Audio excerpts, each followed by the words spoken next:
Alright, the NFL season is almost here. This time next month, the Colts will have already beaten the Ravens in the first preseason game. There's a prediction for you. You getting the point of this video? Listen, I'm gonna be honest, man. The Colts were fucking trash last season. Mitchell's gonna be a double pass, and that one is intercepted! Oh! No, but they were 8-9 last year. Okay, they weren't good. Now, there was a lot of things that happened last year to my Colts that I would love to never think about ever again. I've never seen that before. Wait a minute. I've never seen that before in my life out of a quarterback. The player's not breaking the plane of the goal line. The ball comes loose. We see him let it go before it breaks the plane. Block runs to the end zone. Touchdown. He has thrown for 4 touchdowns and now runs it in. But who gives a shit? That was last year. You know what they say. There's always next year. Shut when you think about it.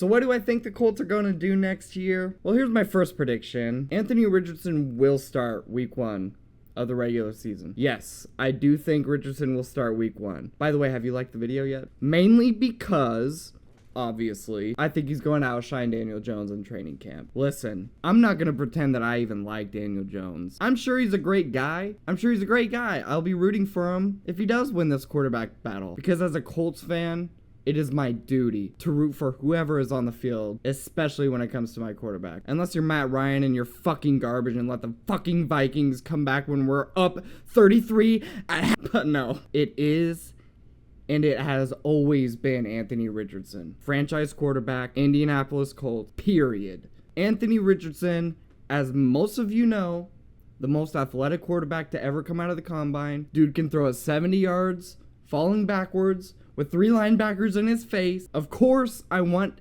him to be our quarterback of the future. Could you imagine if we, the Indianapolis Colts, no long-term superstar quarterback since Andrew Luck in 2018, suddenly has the most athletic quarterback in NFL history? And not only that, he's a top 5, maybe the best quarterback in the league. Man, I think I'm starting to dream. What was I talking about? Oh yeah, Richardson's fighting for his life to even start this season. Anyways, yes, I do think Richardson will beat Jones here in the next few weeks to become the starter going into the season, and it's because of the simple fact that I personally think Daniel Jones is just garbage, man. 6 seasons with the Giants, nothing to show for it other than that one playoff game. But come on, man. 22, 44-1 as a starter. Only broke over 3,000 passing yards once. Man, but Richardson has been in the league for 2 years, and he hasn't passed over 2,000 yards yet. Yeah, well, how about you shut the fuck up? God damn it, you have a point. But I guess my point is, I'd much rather hope to see a quarterback like Richardson with his flashy ability and crazy athleticism to become my quarterback of the future over some dude who looks like this, bro. I mean, come on, man. But not only do I think Richardson is gonna win that starting role, my second prediction, Richardson will have a successful season. I'm gonna start calling him AR from now on. Is that cool? Great. Now, what is a successful season for Anthony Richardson? In my opinion, I would say if he completed the season without missing a game, I think we'd all chalk it up to be a successful season regardless of how well he played. Because I feel like the only goal for this season, and especially when it comes to AR, is can he prove he can play for 17 games? Last season, AR played for 11. Could have been more, but you know, decisions were made after one very bad decision was made. And we all know about AR's injury history down to the very last spasm. So there's really no reason to go over all of that. Assuming Richardson has beaten Jones and he's the starter going into week 1. Yay. Will he be able to start 17 games? I don't know. I think I've accepted his injury history and his play style being really punishing for both sides, trying to bring him down. I just can't expect him to be able to play a full 17 games this season, man. I think I'd be happy with 14 to 15 games. You give me that, we're cooking, in my opinion. I can deal with Danny Doofus starting a couple games. But AR giving us 15 games will be good enough for me. But if he starts the season off with another injury and he's out for another week or 2, let's say he hurts himself in week 3 and he fucking stubs his goddamn toe, bro. He's out for 2 or 3 weeks. I think it's over, dude. But you gotta last 6 or 7 weeks. Give us 4 or 5 good games before you try anything goofy, Richardson. I mean it. But statistically, What does a successful season for a player like Anthony Richardson actually look like? Well, considering all the context leading up to this point, I think it would be unfair to expect him to become this top 10 quarterback all of a sudden overnight. And the Colts are a playoff team and we're winning the division and everything's great. Yay!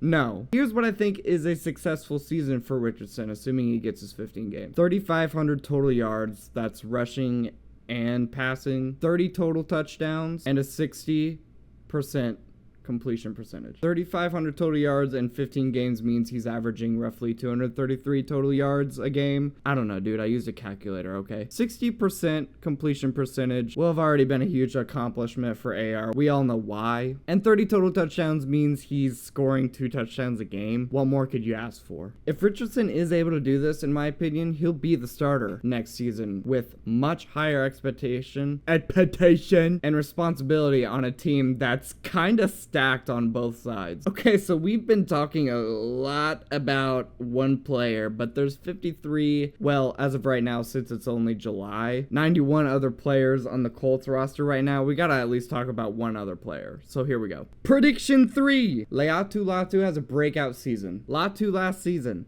disappointing, but not for the reasons you might think. 4 sacks, 42 pressures, 32 tackles, 12% pressure rate. But get this, he only started 1 game. The dude wasn't on the field and it was through no fault of his own. It was this motherfucker. Gus Bradley just wasn't playing him. That's a 53.6 defensive play time percentage. That's not very high. I mean, there was some competition. You had Kwity Paye, you had Dio Odegbo, you had Tyquan Lewis, all very serviceable starters. And of course, you had DeForest Buckner, Grover Stewart, the stars, you know, in the middle. But even then, come on! Why is he on the field only half of the time? Ridiculous. Well, as you all know, Gus Bradley is gone. Yay. And Lou Anarumo has entered the chat. Now, Lou Anarumo is coming off a season where he just had a player lead the league in sacks. God, why do I keep fucking voice cracking? That's great news for Latu. It means this defensive coordinator knows how to use edge rushers. And more good news, Latu is an edge rusher. But not only that, Dio Odegbo is gone, who was definitely taking a lot of snaps away. He's on the Bears now, which I'm a little sad about. So Latu, you're up. And I think it's going to be a big season for him, man. I think he's going to have at least 11 sacks minimum coming off the right side. He's going to have at least 5 forced fumbles coming off that blind side. Because last year, as you guys know, he only had those 4 sacks, but in 2 of those, he forced fumbles. He's good at finding that football. And I think he'll have around 15 tackles for loss, give or take. And this is honestly the breakout player the Colts need badly, man, because this team hasn't had a great edge rusher in a very long time. I mean, right now we do have Kwity Paye, Bob. And this is honestly the breakout player the Colts need, man. Sorry, I had to... Oh my god. You guys have this cat that, like, just scratches the side of the fucking litter box? Well, that's what my cat was just doing. And I threw a pencil at a wall to scare him, and it definitely worked. But anyway, this is honestly the breakout player the Colts need, man. Because we haven't had a great edge rusher in a long time. I mean, right now we do have Kwity Paye, but he's more of a crazy athletic run stuffer who can get after the quarterback, but isn't going to take over a game like I think Latu can. Now, I know I did accidentally talk about Anthony Richardson for probably way too long in this video, so if you guys think I should talk about more Colts players, let me know down in the comments below. Or tell me to fuck off, I don't care, I don't mind. It should help the algorithm, I think, either way. But if you guys did enjoy this video, don't worry. I got more coming for you. In the meantime, please like the video, subscribe, and I'll see you guys in the next one. See ya.